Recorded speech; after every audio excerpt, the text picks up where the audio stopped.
When Russia invaded Ukraine in 2022, the world changed overnight.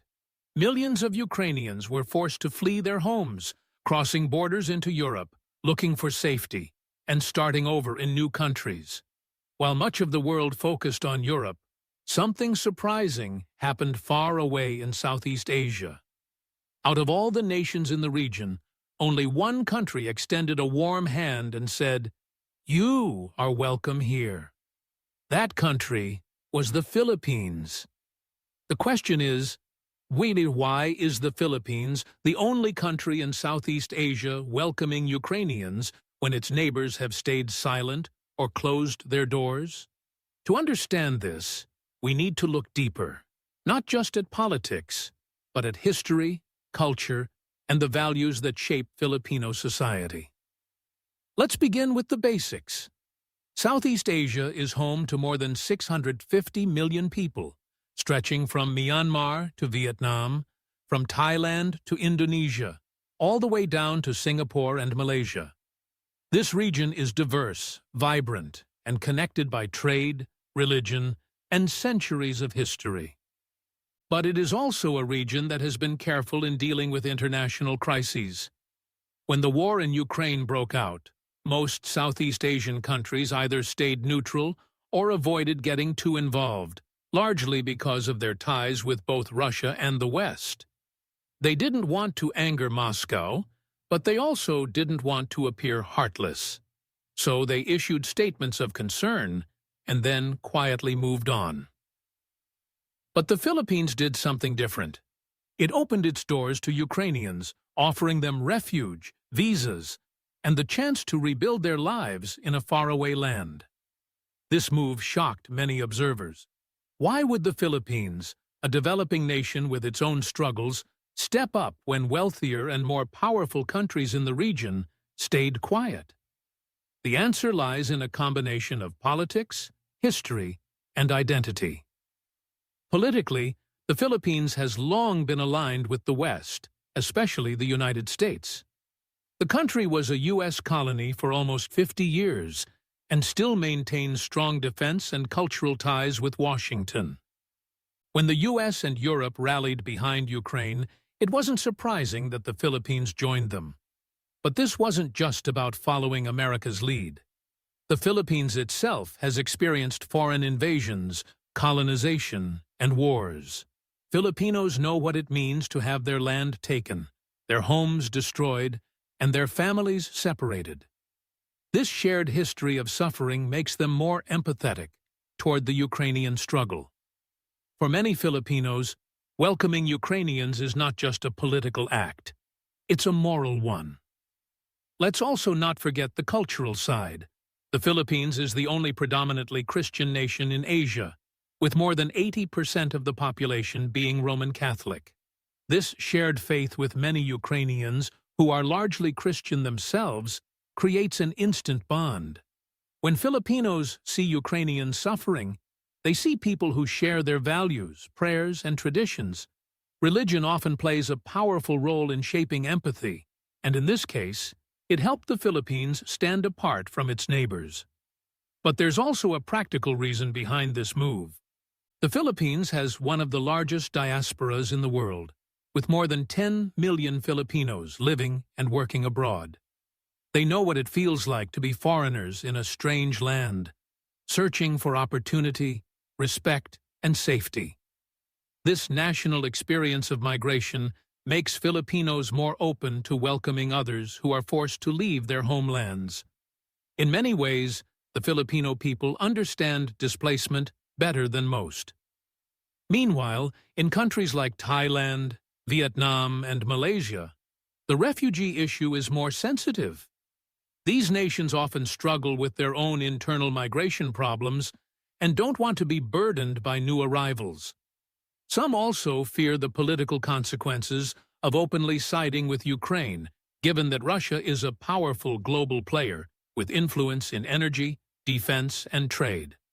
By contrast, the Philippines calculated that it could afford to take a moral stance, even if it risked angering Moscow. Another interesting aspect is geography. Unlike Europe, the Philippines is far away from the direct consequences of the war. It doesn't have to worry about a sudden flood of millions of refugees pouring across its borders the way Poland, Romania, or Hungary did. For the Philippines, taking in Ukrainians is more manageable, symbolic, and controlled. The numbers are smaller, but the gesture is much bigger. It tells the world that the Philippines is willing to do what others won't. But let's not forget the human side of this story. When Ukrainians began arriving in the Philippines, many of them were surprised by the warmth they received. They were greeted not with suspicion, but with open arms. Communities, churches, and local groups stepped up to help them adjust, offering food, shelter, and friendship. For a Ukrainian family torn apart by war, finding safety in a country thousands of miles away must have felt like a miracle. And for Filipinos, this act of kindness was simply natural. They didn't see strangers. They saw people in need. Let's also talk about how this affects the Philippines on the global stage. By taking this stand, the Philippines has positioned itself as a moral leader in Southeast Asia. While other nations avoided the issue, the Philippines showed that even a developing country can act with compassion and courage. This gives Manila more diplomatic weight and moral authority in international discussions. It also strengthens its ties with the West, who see the Philippines as a reliable ally in a region that is becoming more and more strategically important. But there's another layer here. By welcoming Ukrainians, the Philippines is also sending a message to its own people and to its neighbors. We stand for freedom, sovereignty, and the right of small nations to resist bigger powers. This is especially important given the Philippines' own disputes with China in the South China Sea. By siding with Ukraine, the Philippines is indirectly strengthening its own position in its fight against Chinese expansion. It is saying, we know what it's like to be bullied by a bigger neighbor, and we will always support those who fight back. Now let's compare this to the silence of other Southeast Asian nations. Countries like Vietnam and Laos have close ties to Russia dating back to the Cold War, and they don't want to damage that relationship. Thailand and Malaysia prefer to stay neutral, avoiding entanglement in global conflicts. Singapore did take some limited measures against Russia, like sanctions, but it stopped short of openly welcoming Ukrainians. Only the Philippines went all the way, opening its doors and offering genuine refuge. This difference is striking, and it highlights the unique identity of the Philippines. It is an Asian country, yes, but one that is deeply connected to the West, shaped by its colonial past and proud of its Christian faith. It is also a nation that prides itself on its hospitality. Filipinos are known around the world for their friendliness, warmth, and generosity. All of these elements came together in this moment of crisis, producing a response that no one else in the region was willing to give. What makes this story even more powerful is the resilience of the Ukrainians themselves. Despite losing their homes and families, many of them are now finding ways to contribute to their new communities in the Philippines. They are teaching language classes, sharing their culture, and building new lives. In return, they are discovering a country that is not only safe but also surprisingly familiar in some ways. The friendliness, the music, the family-oriented culture, all of this reminds them that home can sometimes be found in unexpected places. As time passes, the decision of the Philippines to welcome Ukrainians may prove to be a turning point in its international reputation. It shows that the Philippines is not just a follower of global powers, but a country that can make independent, values-driven choices. It also highlights the idea that compassion is not limited to the richest or strongest nations. Sometimes, it is the countries with the most struggles that show the greatest humanity.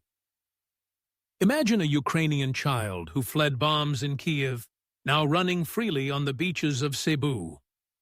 Imagine a mother who lost her husband in the war, now finding comfort in the prayers of a Filipino church. These are not just policies, these are real lives being transformed by the simple act of welcome. And while the world debates politics, sanctions, and military aid, the Philippines quietly demonstrates the power of kindness. In the end, the question is not just why the Philippines is the only country in Southeast Asia welcoming Ukrainians. The real question is, what does this say about the heart of the Filipino people? It says that compassion is stronger than politics, that empathy can cross oceans, and that even in a time of global crisis, humanity still matters. While other nations looked away, the Philippines looked closer. While others stayed silent, the Philippines spoke through action. And while others chose safety, the Philippines chose courage. This is why the Philippines stands out. This is why Ukrainians today can find a home in a land thousands of miles away. And this is why the world is beginning to see the Philippines not just as a country in Southeast Asia, but as a true beacon of hope, resilience, and humanity.